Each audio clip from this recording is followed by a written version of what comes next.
Thank you for joining us. Merci d'être parmi nous aujourd'hui. My name is Kanellakos and I will be your moderator. Je m'appelle Kanellakos et je serai l'animatrice de ce point de presse. Before we begin, a quick reminder to place yourself on mute until I invite you to speak or to ask your questions. Available for questions from the media, we have disponible pour répondre aux questions des médias, nous accueillons in council chambers, Mayor le Maire Jim Watson, Steve Kanellakos, City Manager, Directeur Municipal. Phoning in today, we have Kim Ayotte, General Manager, Emergency and Protective Services, Directeur Général, Service de protection et d'urgence, and David White, City Solicitor. Please note that the Ottawa Police Service is not able to attend today's media availability. They will have information available later today. Veuillez noter que le service de police ne sera pas au point de presse aujourd'hui. Ils fourniront de l'information plus tard aujourd'hui. I will now invite each agency to ask their question. You may ask one question and one follow-up. Par ordre alphabétique, j'invite maintenant chaque organisme à poser une question et une question de suivi. If for some reason we lose you during the call, please try phoning in again or contact Media Relations to submit your questions. So we will now start with, nous allons commencer avec Jadrino Huot à 94.9 Rouge FM. J'ai aucune question pour le moment. Merci, Jadrino. Yannick Saint-Denis, avez-vous des questions? Oui, bonjour. You have questions? Probably for Mr. Ayotte. What are the last developments? What do you know about the occupation? Are there less truckers today or more? I heard that some may have arrived on Clarence this morning in the Byward Market. What can you tell us so far? Not much development. Several trucks left downtown yesterday. We can't confirm that they are out of the city, and there are other trucks coming in, so maybe they're just moving around. There's a few trucks less than yesterday downtown, not much, but that's basically the same as it was yesterday. Did you really succeed in identifying one responsible person with whom it's easy to communicate, or is it still very difficult to communicate? I really can't talk on behalf of the police, but I can ask Media Relations to give you this information. They will get the answer for you. I understand that there are several people speaking. Police are always in contact with them, but I can't talk on behalf of the police service. So you'll have to redirect your question to the police service. We'll now go to Laura Osman at Canadian Press. Thanks so much. My first question is for Mayor Watson. Obviously, you met with your federal counterparts yesterday. You're meeting again with your provincial ones today. I know you said they're putting together a timeline for when they might be able to get those resources you've asked for. Do you have a sense of how long it's going to take? Is it still in the 24 to 48 hour range? Yeah, thank you, Laura. The meeting, which was held over Zoom, and the phone calls I've had with senior officials from the federal government was very encouraging and very positive. The Prime Minister committed that we will be getting more resources. Our staff now are working out the timing and the numbers, because obviously we're not going to have everyone that we've asked for arrive immediately, but it will be spread out over a number of days. So when we get that information, we'll be happy to pass it along. But the signal and the response we received from Minister Blair, Minister Mendicini, and the Prime Minister was all very supportive, because they understand that our resources are stretched to the limit and we need that extra help. And that will be the message I'll be giving to the Solicitor General of Ontario when I speak with her later today. Thank you. Thanks so much. I also wanted to ask about the process for an injunction. Several councillors obviously indicating that they would like to see the city go that way. However, there was some discussion of whether those conversations should be happening in public. What is the mechanism for the city filing an injunction? Is this something that would happen sort of behind closed doors before it's filed? And is there a reticence on the part of legal services to move ahead without sort of the the indication from police that that's something that they want. We have David White, our city solicitor. Yes, in terms of the process, it's kind of well laid out. An injunction is kind of part and parcel of a broader, there has to be an underlying action, and so it would be commenced by an action, and then the injunction would be brought immediately as part of it. As to whether it would be brought against a particular individual or identified individual or what's known as ex parte, where essentially without notice, that's something that is always part of what the approach and the strategy needs to be. And so that depends on the nature of the injunction. Is there any reticence? I wouldn't suggest that there's any reticence, but I think there's an appreciation that an injunction, certainly one brought by the city, is something that should be complementary and in support of the overall police response to the protest. So that's why there's been, again, coordination between my office and the police in that regard. Thank you very much. We will now go to Kate Porter at CBC Ottawa. Hi there, thanks. Following up on a couple of the things Laura just asked, Mayor Watson, I mean, Chief Slowly had said 72 hours, he'd hoped to see officers. That would be up, I guess, tomorrow, right? And we're losing the work week, I almost want to say. Are you worried that we're not going to actually see officers on the ground helping make a difference during the weekdays, or perhaps you understand that some officers have indeed shown up that we don't know of? Sorry, Laura, or Kate, could you just repeat the last portion? It got cut off. Yeah, mostly about worried they won't come in time for the weekend, but possibly you could confirm if any have indeed shown up, since we last heard from the police. Excuse me. Yeah, the police would have to answer that. I don't believe so, because we just had the meeting yesterday to go through some of the logistics, but I have every confidence that we'll see additional officers here for the weekends, which tend to be the more challenging times with respect to behavior down in the red zone. And then the following week start to see numbers ramp up considerably. So as you know, many of the officers will have to come in from different parts of the country, not just the province. And there are some logistic challenges, but I made it very clear that there is a sense of urgency, that we need these officers sooner than later. And that message was received and acknowledged by the officials that I spoke with. Thank you. And then on the injunction, I mean, a number of people in the community have said, the city could have done it much earlier, and it could have shown some leadership, right, in asking for an injunction. Do you think that the city could have perhaps taken that step far earlier than talking about it now, almost 2 weeks in? Well, I think that's more of a question for the city solicitor. I'm not well enough versed on the process that has to be followed. We would take direction, as David said earlier at council, from the police in terms of what they're asking for. So I don't know, David, if you could just better explain that than I, because you're a lawyer and I'm not. Yes, Mr. Mayor.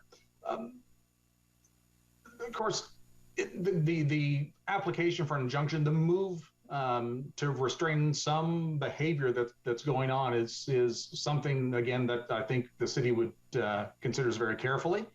At the end of the day, we appreciate that for whatever court order to be effective requires enforcement. And as any number of people have pointed out, at its root, this is a policing operation. And so our aim is to support the police to the best of our ability and to not do anything that could, in fact, have the opposite effect and either kind of undermine police efforts or inflame the situation. And so that's why we work in concert in that regard. Est-ce qu'il serait possible d'avoir une réponse en français, Monsieur White? Je ne sais pas si vous parlez français. We have an answer in French, Mr. White. I don't know if you speak French.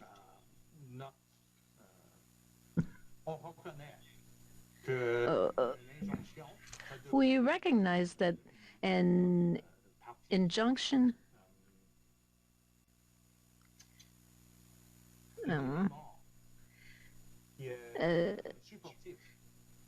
is a supportive measure to assist the police force, but it's not a substitute. Merci. Thank you very much. Merci. Thank you.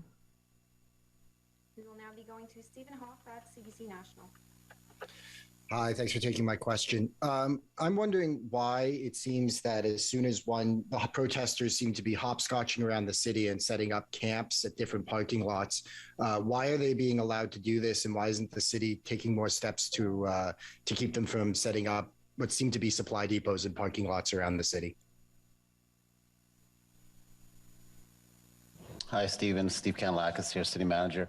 Well, that's a question really that should be directed to police, and they're not on this call. I think that the challenge has been that the people that have been operating those vehicles, if they're not managed in terms of trying to put them in a place where we can manage the situation, they're going to park them wherever they want. And that's happened in some cases, as you see downtown. I don't know if you're in Ottawa or where you're from, but at Rideau and Sussex, for instance, we have a blockade of one of the major intersections of the city heading into downtown. And the trucks basically just parked there despite the police trying to direct them away.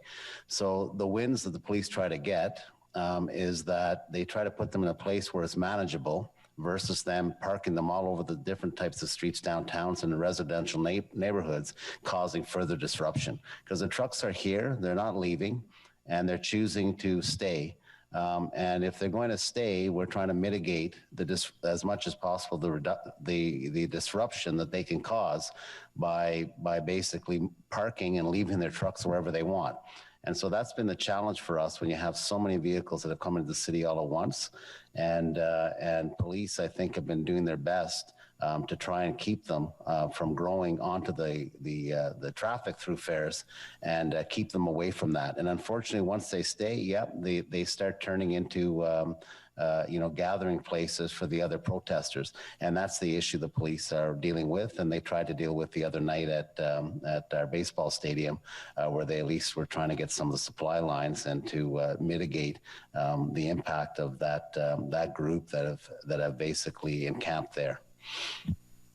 Okay, and this isn't my follow-up, but just wondering, are the police doing their own press conference? Because at council, Steve Bell was supposed to be at this one. And then I have a follow-up for the mayor. Hi, Stephen. It's Keenat Media Relations. I understand that the police will be providing further information today. That's the only information that I have. Please direct that question to their media relations office. Okay, 100%. Thanks, Keena. And for the mayor, have you considered meeting with the protest organizers? I know that you floated the idea of a mediator, but have you thought about meeting them in your capacity as the mayor of Ottawa?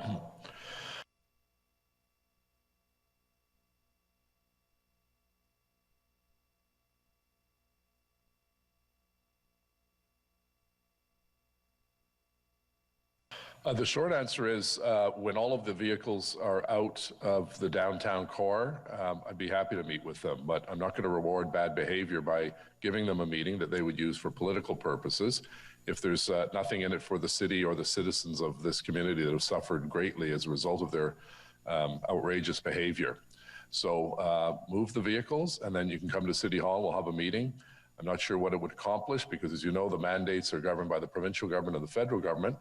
But if they want to meet with the mayor, I'm happy to do so, but they've got to get rid of all of their rigs and clean up the mess that they've created in our city and give the city back to the residents of this beautiful capital.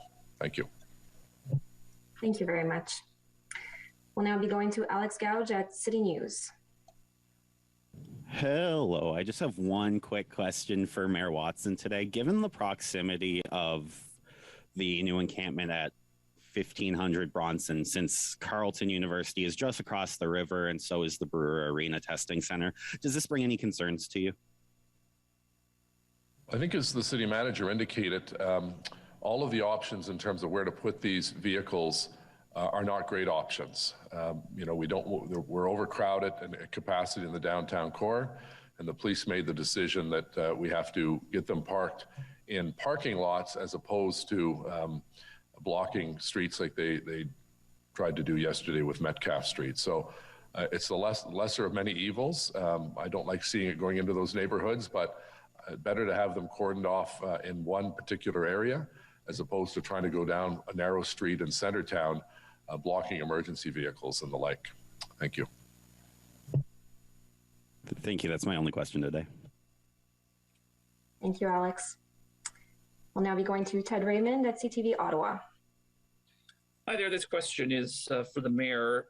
I'm wondering if you can lay out a little bit about what direct and specific actions you and City Council have done to bring an end to this protest. I know that you've sent notes to higher levels of government. You've had conversations. You're having more conversations. But at the city level itself, can you describe some of the actions to help residents or end the convoy that you have taken and are taking? Thank you. Well, from the outset, we indicated to the city manager and our senior staff that we will spare no expense to get this occupation out of Ottawa as soon as possible. We passed, I signed the declaration of the state of emergency that frees up our ability to go after equipment and supplies in a much more expedient fashion. We have been supporting the police with communication support because they're not used to the kind of daily questioning that we have here at City Hall. And we've backed our police service because they're the group responsible for ensuring that this comes to a peaceful ending. And I've been meeting with our federal and provincial counterparts probably several times a day with different ministers. We did secure additional RCMP officers as a result of our interventions. And I've been working with mayors from across Ontario, as has the chief, and they've been very supportive of getting more officers here. So if you're in the downtown, you'll see officers from Durham, Peel, Toronto, London, Hamilton. And I had another call with those mayors just a few days ago during the Big City Mayors Caucus.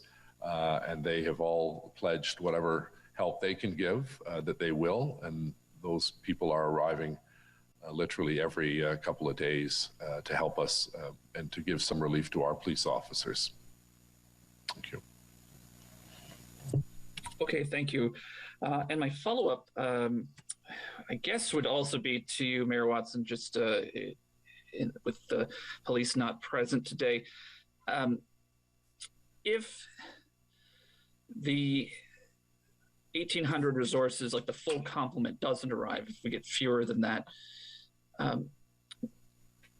do you foresee that this protest could potentially go on indefinitely, or at least until all of the provincial governments eventually just on their own take down these mandates that they say they're staying here for? Or like these resources, we need these extra 1,800 to get this to an end, is what police are indicating. Do you think that without that, this is just going to keep going? Well, Ted, it's a very good question. And unfortunately, I don't have a good answer because I can't predict the future. I wish I could. I wish this whole nightmare had ended 2 weeks ago. You know, come in, have your protest and leave. You've left your message behind, and then go to your provincial governments, as you pointed out, and deal with them on their mandates, because most of the mandates come from the provincial government, not the federal government. So at the end of the day, you know, I can't predict when this is going to be over, but one of the ways it's going to be over is a greater police presence to control things like gasoline still getting into the red zone, the outrageous behavior of those involved with the convoy in different residential neighborhoods. I just got word, I'll ask Kim Ayotte to talk about the request that we put in to increase fines. That's just been approved, bringing those fines for things like idling up to $1,000. So, you know, we continue to put pressure. Hundreds and hundreds of tickets have been issued. And we have heard anecdotally, some people have left because they have to get back to work. They can't simply stay in Ottawa, you know, running their vehicles, and there's no income coming in for them. So, Kim, do you want to just confirm what you just sent me with respect to the decision just a few moments ago about the fines? Sure, Mr. Mayor. I just received confirmation that the Regional Senior Justice of the Ontario Court of Justice has increased the following fines to their maximum of $1,000. That's the noise bylaw. It was $490. It is now $1,000.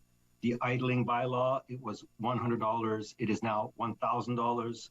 use of care of roads bylaw from $350 to $1,000, and the open air fire bylaw from $100 to $1,000. Monsieur Ayotte, pouvez-vous nous donner ça en français? Là, je sais que ça peut être Can you compliqué. repeat in French? I know it might be a little complicated, especially for the word idling. Can you repeat, please?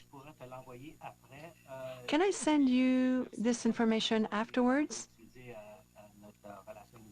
We're going to be using our media relations people. Merci beaucoup. Up next, we have Mr. Julio Rivas at Agencia EFE. Thank you very much for taking my question. It has been 13 days since the protest started, and this kind of demonstrations needs a lot of organization. What can you tell us about the logistics and level of organization of the protests? Are you surprised?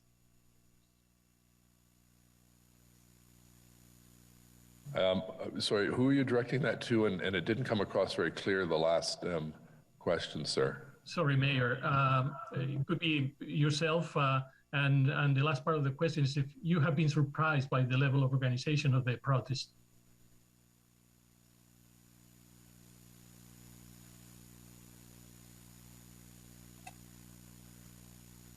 Well, first and foremost, I think most people, when they see protests on the Hill, around the Hill, people come, they protest, and they leave. These people came, protested, and they haven't left. And that's caused great stress in our community. It's costing a small fortune in tax dollars to deal with this occupation. And my message has been consistent since day one or day two. Day one, they could protest. Day two, they should have gone back to their provincial capitals. They aren't, and that's why we've been taking a number of steps, including requesting increase in fines. We very much appreciate and admire the young woman who brought the court action on the noise and the horns, because that was just devastating to people in Centre Town and Lower Town and the Byward Market. And, you know, on one hand, we certainly see a sense of organization, but then on the other hand, there's a sense of disorganization. You know, some of the press conferences we've seen are out of a Monty Python sketch. You know, I'll sit down with the Governor General, I'll sit down with the Bloc Québécois. They're living in a parallel universe that just does not make any sense, and they're embarrassing themselves. I think they should get on their way, go back to their homes, and give back our city to its people. Thank you. And as a follow-up, what do you need to end the protests? Can you really do anything to put an end to the occupation? Well, it will either be a negotiated end or an enforcement end. There aren't a lot of choices. Those are the two really that it boils down to. Thank you. Thank you. Thank you very much.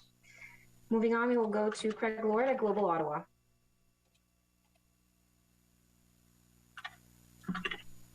Okay, Craig is not on the line. We will now be going to Christy Kirkup at Globe and Mail. Hi, good afternoon. I'm wondering, perhaps this question is best placed for the city manager. I know you've talked about the logistical challenges of tow truck companies not being willing to help in the removal of some of the big vehicles that are downtown. What can you do about this? Can you get tow trucks from other jurisdictions, or you know, what can be done to address the fact that tow truck companies are just not willing to play ball? Yeah, that's been our challenge, obviously, in that we need tow trucks at some point, whether it's to end it through enforcement or if they leave and some trucks, you know, are impounded or whatever those situations will be. We are reaching out to everyone that we can in terms of seeing if there's tow trucks available, and we're not having a lot of luck with that, but we are also getting great information from other people who are in the industry who are offering other alternatives in terms of how to move a vehicle like that. So that's something we're pursuing, and there are some other options obviously that we're pursuing that I'm not sharing, that I can't share right now publicly, but it certainly is one of the challenges we have here, that right now it's very difficult to tow because many of the trucks are lined up, you know, back to back, and you can't get a tow truck in there, so you'd have to swing them out with a heavy wrecker and try to get access to them. But from a policing perspective, in our conversations with police, it's a huge logistical challenge to move a truck, especially if the driver's not cooperating, and especially if you have a hostile crowd around you. It takes a lot of resources to protect the scene, a lot of resources to be able to hook up that truck and move it. And so police are looking at that. We're supporting them and seeing what tow truck operators will be willing to participate. But so far, all of them, or most of them, I shouldn't say all of them because we haven't finished contacting everyone. They are taking the position that this is not good for their business. There could be other reasons. They're not sharing them with us. We do know that some of their staff don't want to engage for a number of reasons, for their own safety, support for the protesters, all kinds of reasons. And so that leaves us with limited options, but we are exploring other options. They're just not as convenient as being able to use the heavy wreckers directly. Thank you. And I'm just wondering on another matter. I know this came up at council today a bit about the concerns about fire safety, but I'm just wondering if perhaps one of you could speak to that. I've heard from business owners, particularly those on Spark Street, that say that beyond their concern about the behavior of demonstrators, one of the things that's weighing on their mind is the presence of diesel and worry that there could be an explosion. Is that a concern? Could there be a potential explosion in the downtown core given the presence of diesel that has been there for some time? I'll ask Kim Ayotte, who's our former fire chief, who knows this file very well. But it's also another issue is the stench of diesel that is all throughout the downtown that is clearly not good for one's health. And I think, as you pointed out, the situation was untenable at Confederation Park, where you had a wooden shack next to a whole series of propane tanks and gas canisters. You know, it doesn't take sort of a grade 5 science student to figure out this is not a good combination, and that's why the police moved on it quickly. Kim? Yes, thank you, Mr. Mayor. Yeah, of course, I certainly don't want to fearmonger and make it sound like, these individual containers could explode at any one point in time. However, that being said, large quantities of liquid accelerant collected together, as the mayor indicated, in a compound would certainly cause us great concern, and we acted on that both at Confederation Park and at Coventry. Individual containers pose less of a concern. However, when we have multiple individual containers, all congregated together, or not congregating, all together in a specific area, then there is concern. And I agree with the mayor, the fumes of the diesel is probably more of a health hazard right now than the risk of the flammable liquids. However, it is still a risk. And also open air fires add to that risk. Embers can fly, can catch any of our buildings on fire. There's a reason why we don't allow open air fires in the downtown core of Ottawa. And we do go in regularly with our fire services and the police, with the police escort, to go in and extinguish them whenever we see them. So we have been doing that since the beginning of the protests. That being said, our employee safety is number one. And as a result of that, we were only doing it when it was safe to do so with the police escort. So sometimes it would take a little longer, but we'd monitor the situation carefully. Thank you. Thank you very much. Nous allons maintenant passer à Boris Proulx à Le Devoir. Bonjour, ma question est pour Monsieur le maire. Hello. My question is for Mayor Watson. The organizer are telling us that the liaison officer didn't ask formally the trucker to move their trucks. Can you confirm that? Did they convey the message to every truck drivers?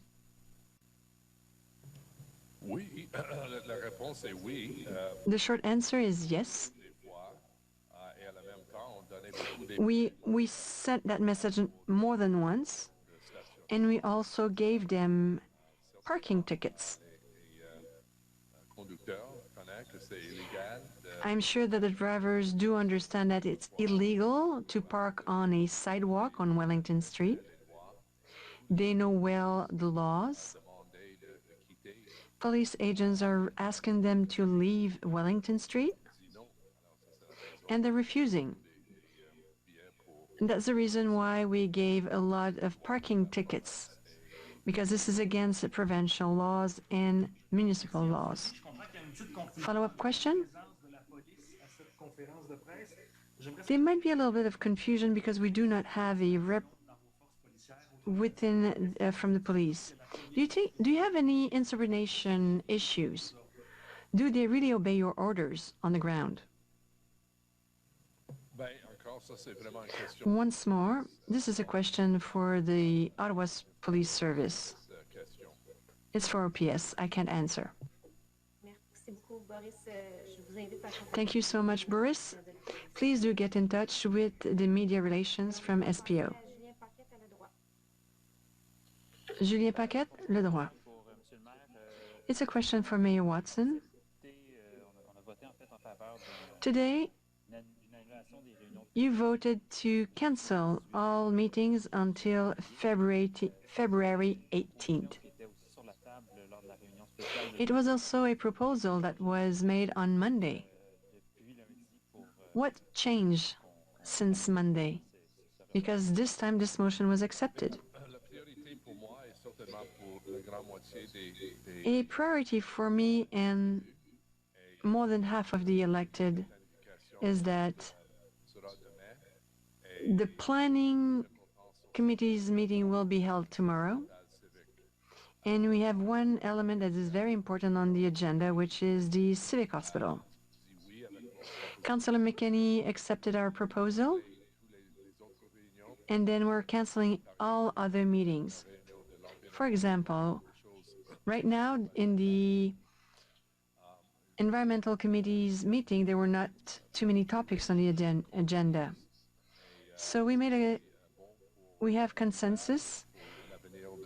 So this will be good for the Civic Hospital and this very important project, like Councillor McKinney accepted the suggestion, and this was voted unanimously. We're trying to find good solutions, and this will be satisfying to all council members. My second question is not concerning the protests, but concerning the embassy projects.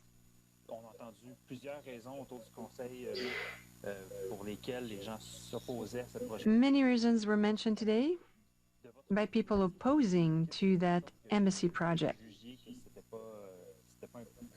According to you, why is it that this project is not a good project and you're not supporting it?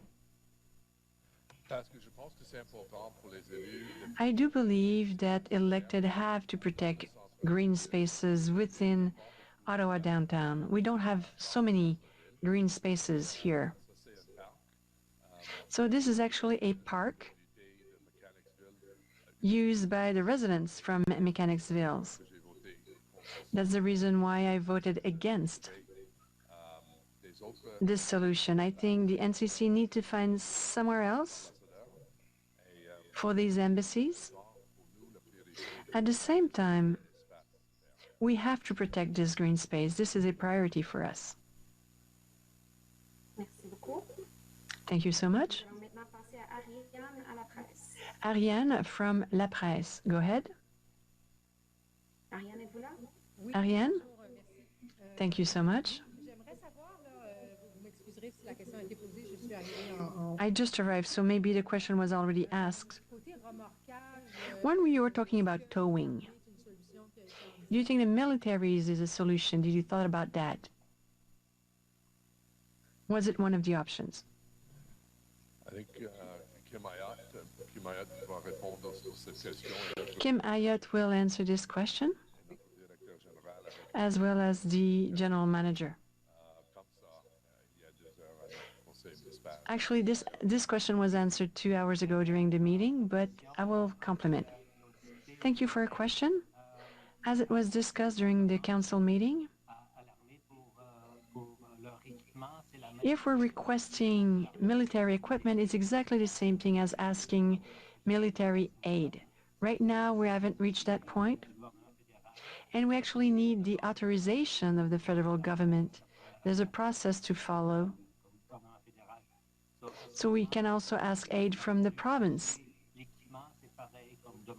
So asking for military equipment is the same as asking military aid. Follow-up question? So when you're talking about... Okay, you ask some remorking, towing companies to help you out. I know that in Quebec it was kind of complicated. How far did you go when you were calling on these companies? Actually, we're keeping on calling on companies. We're looking throughout the country and even outside, throughout the province and also outside of the province of Ontario.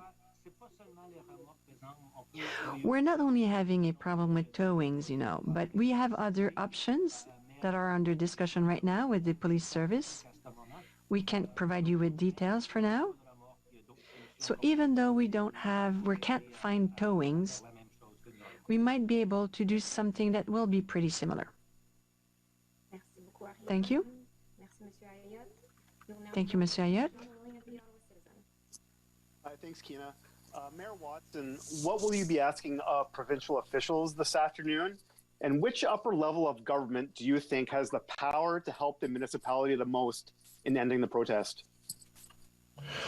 Thanks, John. Well, the request is the same. As you know, that the total count was 1,800. I view it as 600 from each order of government, 600 from the federal government, 600 from the provincial government, and 600 from other municipal forces in the City of Ottawa.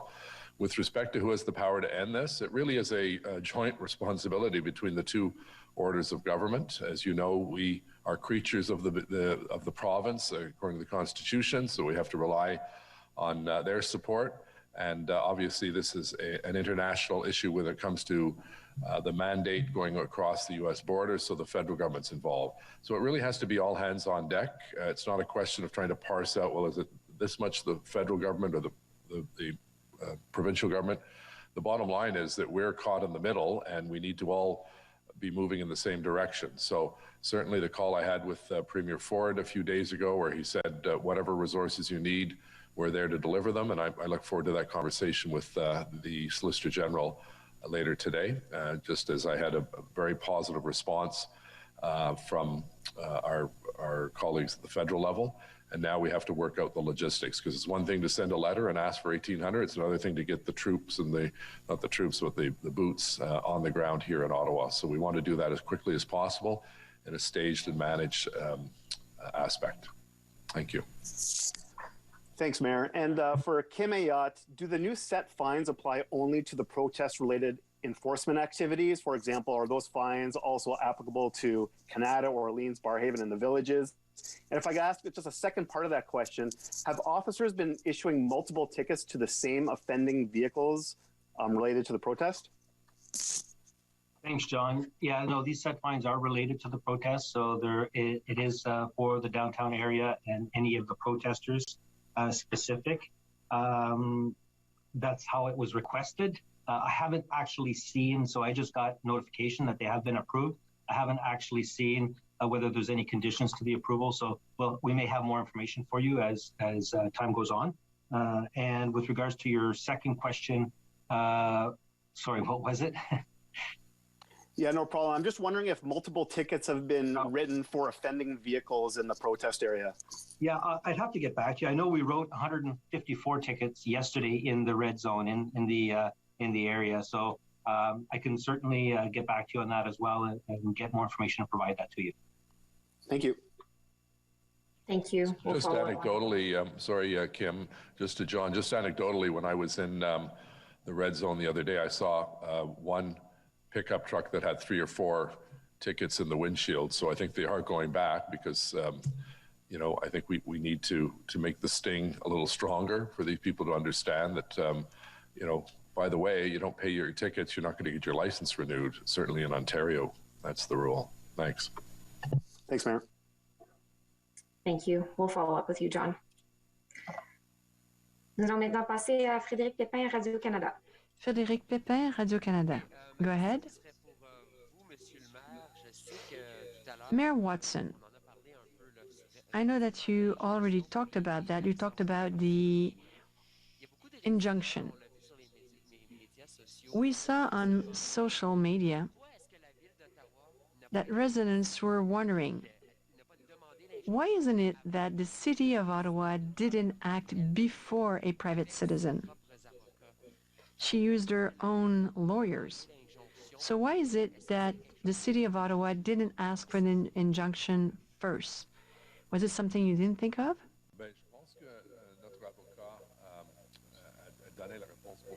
I think our lawyer answered that question earlier today. Maybe we can ask him to repeat it. Can you explain, please, the situation and the process used by the City of Ottawa? And what's the role of the Ottawa Police Services in that?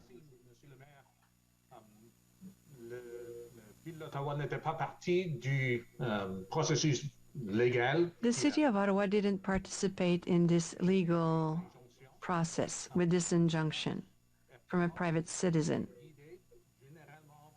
Normally, we're supporting the municipal police services.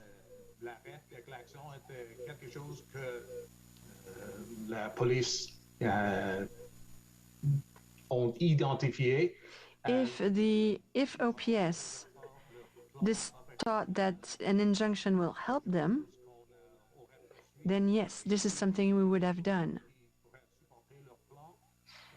Anything that can actually help them, we will do so.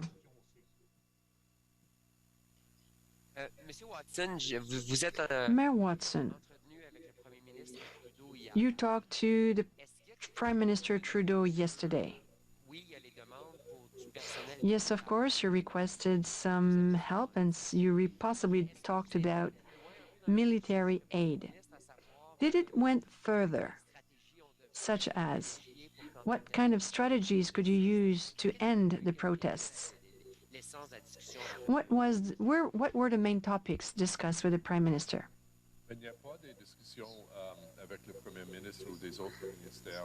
There were no discussion with the Prime Minister or other departments referring to the armed force of Canada. What I did was to update the Prime Minister with what was happening downtown in Ottawa. I told him that we needed to convince the two other levels of government. We need support for the people who lost their job, for the businesses who lost their clients. Right now, it's not an official lockdown. It's because of the protests. And as you know, it's very important to support people who lost their hours, their shifts, let's say in a small store, on Bank Street or Elgin Street, even at the Rideau Centre. Rideau Centre lost millions of dollars in sales. So this was the first topic that I tackled with the government. So I asked them to also provide us with more police officers. It was not a request for military aid. Thank you.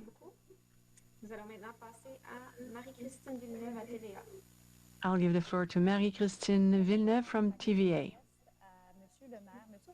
Mayor Watson, what do you think about the tactics, sending trucks in different areas, such as Bronson Avenue, just to avoid them clogging downtown? Do you think this is a good tactic? Because you're only spreading the problem, isn't it?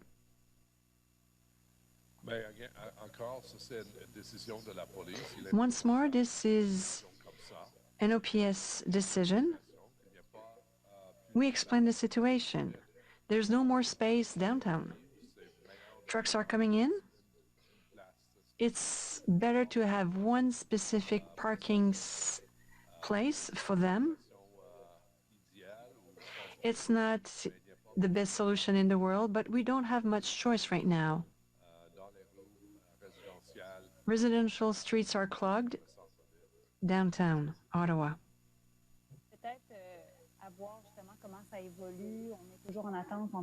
So right now,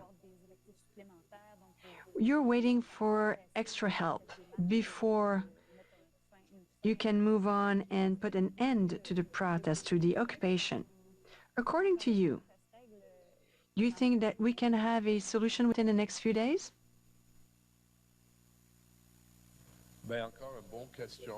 Once more, very good question, but I don't have a good answer for you.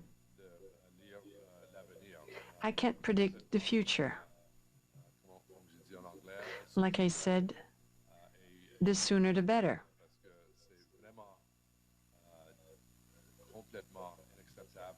This is completely unacceptable and very difficult.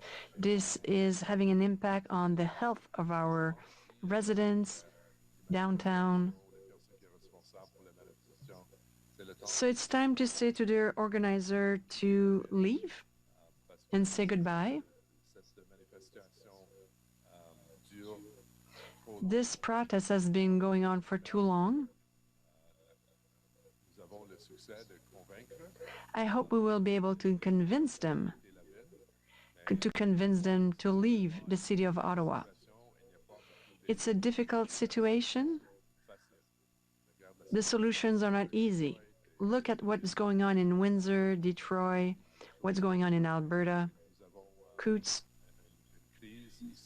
We're facing a crisis here in Ottawa. So the organizers, at one point, actually they receive a lot of coverage in the media, so now it's time to lobby the provinces. Because most of the responsibilities, the mandate, the COVID mandates, are under the provincial jurisdiction. Merci beaucoup. Thank you so much. This concludes our media availability for today. Ceci conclut notre point de presse pour aujourd'hui. Je souhaite une bonne journée à tout le monde. Have a good day, everyone.